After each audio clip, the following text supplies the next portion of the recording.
What's up, guys? I'm Cody Brockway, and you are back here for another episode of Brockway's Vinyl Bites, baby. Woohoo! And today we are jumping in the time tunnel, and we are traveling in time. We are time traveling in the Prog Rock universe back to the year of 1974, a true landmark year for Prog Rock. We're going back 50 years, of course, from 2024, and I have picked out my top 10 Prog Rock albums from 1974 that I'm going to share with you today.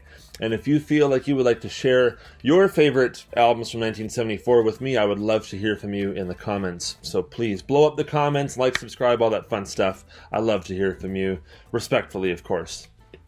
So to get into my top 10 list, of course, it is prog rock. There's a couple of things that are prog adjacent, but I don't think any of the prog heads that will be watching this, and maybe future prog heads that are going to be watching this too, I don't think you'll mind. So number 10, we're going to start out with one that is very prog rock, Out the Yin Yang. And it's an album that I have talked about in this channel before, so if you've been following for any length of time, you know I love this record, but it is kind of from a band that doesn't necessarily get the recognition overall that they deserve. And it is Gentle Giant, The Power and the Glory. I think you saw the back of the case, but yeah, I love these guys. You know, Kerry Minnier, the keyboardist and sometimes singer, amazing. His songs add a real other dimension to the wonkiness of the band, you know, aspirations and things like that. The guitar genius of Gary Green, Derek Shulman, Phil Shulman, what a hell of a bass player, and they all trade off, so they all play like woodwinds and things like that too. It is really an eclectic listen, as you know, there's everything from saxophone to heavy rock guitars to lush pianos and keyboards and things like that. Really, really interesting record, especially if you're at all into music that is more far out. This is absolutely one that is worthy of being in your collection. Gentle Giant, The Power and the Glory, one of my favorite albums of all time. Number 9 is probably a record that everyone has. It has successfully crossed over into the progressive art rock sort of pop market, but it doesn't lose any of its prog elements. It is still very interesting musically, and of course there's a concept throughout this album. It is Supertramp, Crime of the Century. This is the surround sound DVD mix of the album. I kind of grew up on this, as I'm sure many of you did as well. It is such an iconic album. Roger Hodgson and Rick Davies. The King's coming in here, man. No. Roger Hodgson and Rick Davies, though they hated each other, really created a couple of masterpiece albums together, and this is the ultimate. The way the songs just flow and work together, there's a real ebb and flow of this album, and it totally works. And their contradicting personalities and their writing styles, as different as they may be, work well together. And some of the best music was made by bands who hated each other. But I mean, you get the 7.5 minute Rudy, you get School, of course the title track, Crime of the Century, which is just a crushing tune. I mean, awesome. Supertramp, Crime of the Century, 1974, that's my number 9. Number 8 is actually a band that has 2 albums that came out in 1974. So we're going to talk about the second one a little bit later on, but we're going to talk about right now Starless and Bible Black from King Crimson. Starless and Bible Black. John Wetton, Bill Bruford, and Robert Fripp just killing it here. And Robert Fripp actually had a birthday the other day, so happy belated birthday to him.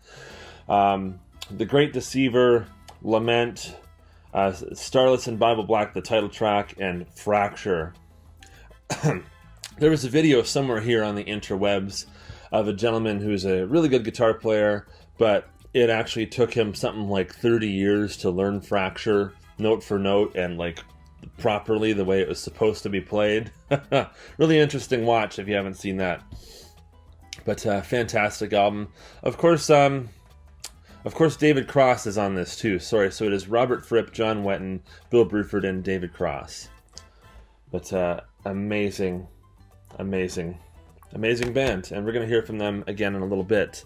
Number 7 is probably not something that you would consider prog rock with a capital P, but it definitely is prog adjacent for sure. And I don't think anyone is going to really argue that. It is David Bowie, a man who has very often traveled into the prog rock world. I mean, you could say he was prog with the fact that he was always trying to do what was next in his career. He's like, I've done that, don't want to do it again. What have I got next on the table? And so 1974 brought us this epic masterpiece, Diamond Dogs. The whole thing flows so well together. You know, you got Future Legend, Diamond Dogs into Sweet Thing, where he's got that voice pitch thing going on, where he's going up real high and real low. And Candidate, going into Candidate, then back into the reprise of Sweet Thing. And you have a huge hit single with Rebel Rebel, but you know, the whole album is really interesting. It goes through lots of sort of peaks and valleys and mountains, and just it's a real journey listening to this record for sure. And that's the way a good album should be. An album is supposed to take you on a journey of sorts. Number 6 is a live album. I don't think anyone's going to doubt that this is full-on prog rock with a capital P. Yes, the triple live album, of course double CD, but triple LP if you got the vinyl. Welcome back, my friends, to the show that never ends. Ladies and gentlemen, Emerson, Lake and Palmer. It is about time that we mention this album, because we're always referencing that lyric in one way or another here on Brockway's Vinyl Bites. Half-hour version of Tarkus, half-hour version of Carnival 9, about I guess 15-minute or maybe even a bit longer than that version of Take a Pebble, about 15 minutes or so for that. Amazing. And of course, there's short songs on here too. You get Hoe Down, which opens up the album. That's only about 3-4 minutes. Jerusalem, 2 or 3 minutes, just the same. Jeremy Bender and the Sheriff put together, that's about 5 minutes. And but those 5-minute songs interspersed between the big epics like Tarkus and Take a Pebble and Carnival 9. My gosh. Unbelievable. It's Keith Emerson, Greg Lake, and Carl Palmer. They are really clicking here in a way that they didn't ever again, especially if you look at certain records like Love Beach and things like that. But this is part of the 6-album series where all 3 of them were really interconnected and really locked in. Something happened after, I don't know when they took that break. It was just never quite the same, although the music was always good. I'm not a fan of Love Beach, so we're going to exclude that. But, you know, In the Hot Seat, Black Moon, of course, The Works is all decent music, but to me it doesn't touch the core 6 albums, and this is one of the core 6. Amazing. Literally playing like they're trying to save their own lives, you know. It's like if we don't kick so much ass this show, something's gonna happen to us after, right? And they bring the heat. And this is actually the best edition to listen to. Is the 2016 remaster. They sort of cleared up some of the cavernous sound of the straight up original release. Just my opinion, anyway. But the 2016 remaster is definitely worth owning, for sure. Number 5 is an album that is prog adjacent, but it should be considered a prog rock classic. It is one of the greatest albums of all time, from one of the best bands. It is Queen 2. Side White, which is side 1, which is largely written by Brian May, and side 2, which is the side black, if you're looking at it on vinyl, right? And that is all written by Freddie Mercury. It starts with Ogre Battle, segging into the Fairyfeller's Master Stroke. Then we get Nevermore, The March of the Black Queen, Funny How Love Is, Seven Seas of Rye. Amazing. It is absolutely some of the most brilliant art that I've ever had the pleasure of putting my ears into. Of course, the side White is equally as good. Father to Son, White Queen, Someday, One Day. It's just amazing, and the way that the writing between Brian May and Roger Taylor gets a song on here too, "Loser in the End," but the way that, you know, the writing between Brian May and Freddie Mercury really balances itself out between the two sides of the album. That's when people were really crafting, you know, the sides. Okay, this is what we're going to do on this side of the album, and on the other side, it's going to paint another picture that sort of counterbalances with this one, and it was really that idea was really well executed on this album. So Queen 2. If you haven't heard it somehow, I would recommend you go check it out. Number 4 is Apostrophe from Frank Zappa. Of course, this CD edition is the Apostrophe and Overnight Sensation album, but Overnight Sensation came out in 1973. We are talking about its counter album, Apostrophe, from 1974.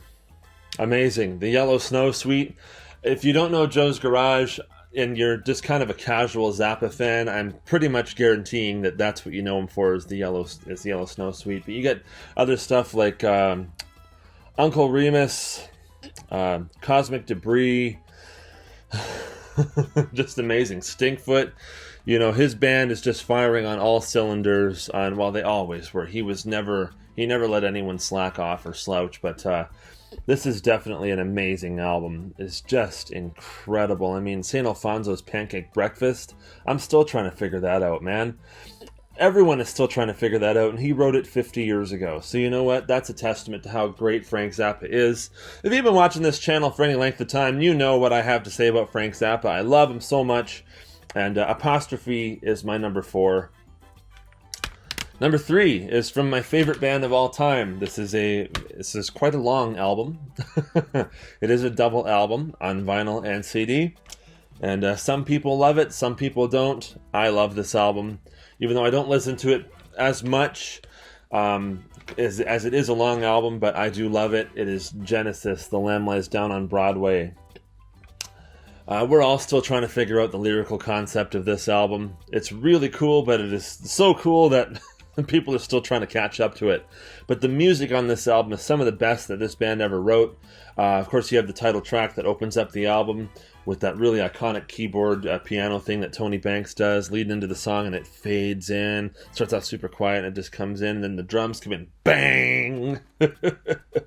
You get In the Cage, which was part of their live set for the rest of time, pretty much, after this. Back in New York City, Counting Out Time, Carpet Crawlers, Chamber of 32 Doors, Anyway, some great guitar work from Steve Hackett here on this album in particular. The Lamia, listen to his solos, listen to his playing on Anyway and the Lamia. Amazing stuff, amazing stuff. And of course you got the epic tune, The Colony of Slippermen, 8.5 minutes. I just love it so much. And The Light Dies Down on Broadway, and it ends with Riding the Scree, In the Rapids, and It. This is a very sprawling album. It's not my favorite Genesis album, but it can be pretty up there for me depending on the day, because I just love this album has such an atmosphere to it. It really is an atmospheric listen. And the playing is just, well, obviously on all Genesis albums it's top notch, but there's something going on here. Of course, being Peter Gabriel's last album with the band, it's pretty darn incredible. So, Genesis, The Lamb Lies Down on Broadway for number 3. Number 2 is a band that I said we were going to be mentioning twice in this, and it is King Crimson. This is when they had shortened down to, I think they were just a 3-piece at this point. I think it was just, sorry. Yeah, it's Robert Fripp, John Wetton, and Bill Bruford, with thanks to David Cross, Mel Collins, Ian MacDonald, Robin Miller, and Mark Schurig. So technically they're a 3-piece, but not really. But still, you know what? Even without the added musicians, the music that these 3 guys make just together is incredible. This whole album is just, it's a real work of genius. This really is. Red, Fallen Angel, One More Red Nightmare, Providence, and Starless. Starless is 12.5 minutes. It is a totally epic track. Again, it goes through, it's really kind of haunting. It's kind of creepy in spots, but it's beautiful and it's melodic at the same time. It's chaotic, but it's refined. It's all of these things. And it's just an epic, it is a career-defining song, Starless. And there's lots of other people who've actually covered, if you could believe that there's people that have covered Starless and done it very well.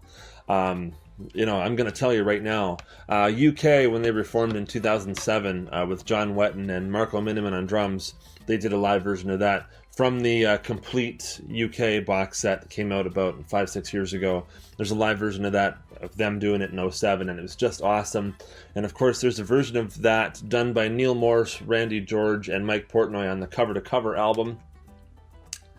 And it's unbelievable how good these guys cover these songs.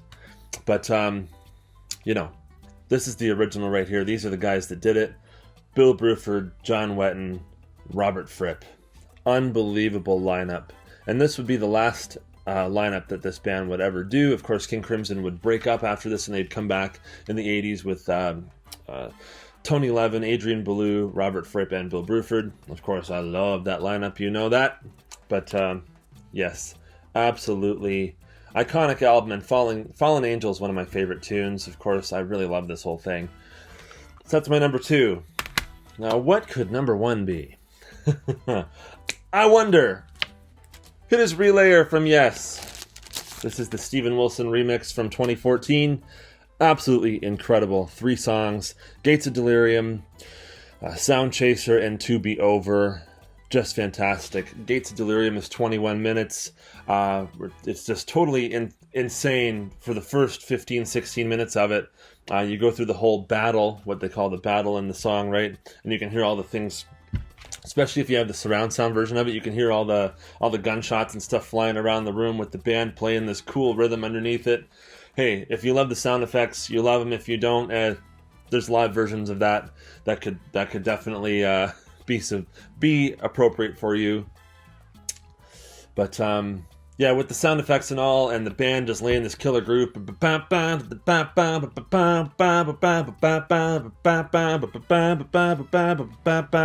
Killer stuff.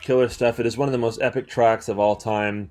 Time signatures galore. Again, heavy. It's very heavy, but it's very jazzy. It's peaks and valleys, man. It takes you around the world in about 20 minutes. And you're back peacefully just around the 16, 17-minute mark of Gates of Delirium with Soon, which would be a Yes classic, just like the whole album is, really. But that whole John Anderson, Steve Howe bit at the end, soon, oh soon, the light.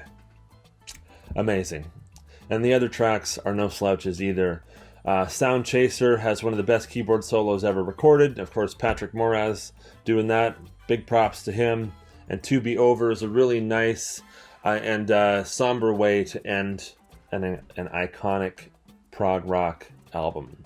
This is borderline jazz fusion, and it is my number 1 prog rock album of 1974. It might even be my number 1 album of 1974 overall. Well, folks, I hope you enjoyed today's video. Don't forget to like and subscribe, and yeah, because we're keeping the content coming for you all the damn time here on Brockway's Vinyl Bites. You know what it is, and I appreciate all of you. Don't forget to comment. Leave some of your own opinions, respectfully, of course, please, and thank you in the comments. I would love to hear from you what you guys have to say. You guys all rock, and thanks for following me on this journey into prog rock. Of course, I've been into prog rock for pretty much as long as I've been alive, but I'm documenting part of it here with you guys and sort of where we're going in the future with it. And just love you all, and thank you guys for the support, big time. We'll see you next time right here on Brockway's Vinyl Bites, baby. Woohoo! Rock on!